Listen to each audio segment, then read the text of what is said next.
دنیا کو راضی کرنے کی کوشش میں نہ لگو۔ دنیا نہ کسی سے خوش ہوئی ہے نہ ہوگی۔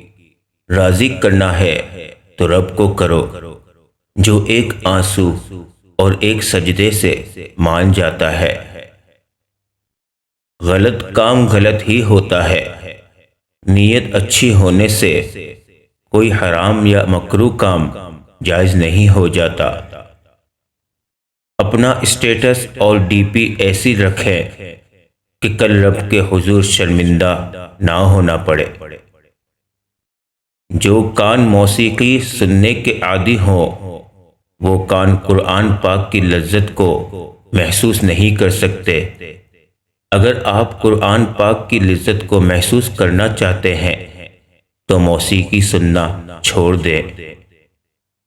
جتنا آپ کے پاس ہے اس سے کم دکھاؤ اور جتنا آپ جانتے ہو اس سے کم بولو۔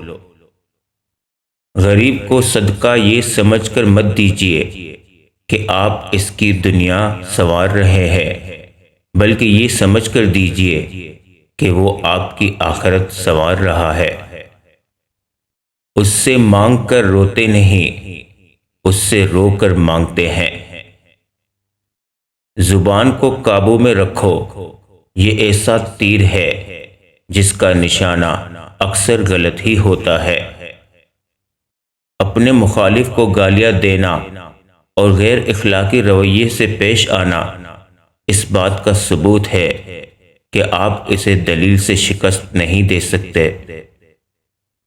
آنسو کا وزن تو نہیں ہوتا، پھر بھی ان کے گر جانے سے دل ہلکا ضرور ہو جاتا ہے۔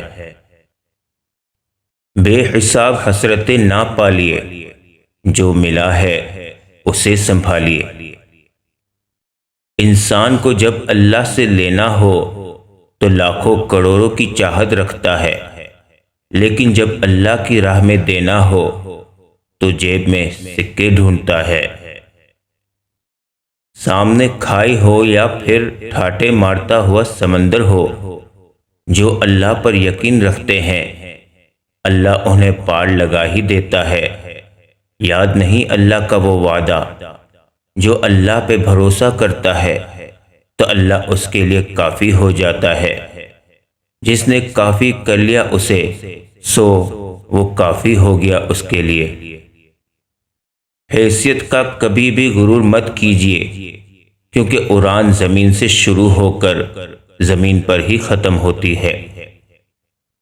ہر تاخیر کے پیچھے کوئی نہ کوئی خیر چھپی ہوتی ہے۔ ٹوٹے ہوئے رشتے وہ جوڑ دیتا ہے، بات اپنے رب پہ جو چھوڑ دیتا ہے۔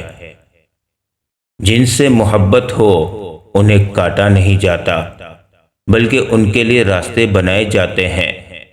بات ضرورت کی نہیں بلکہ خلوص و محبت کی ہوتی ہے۔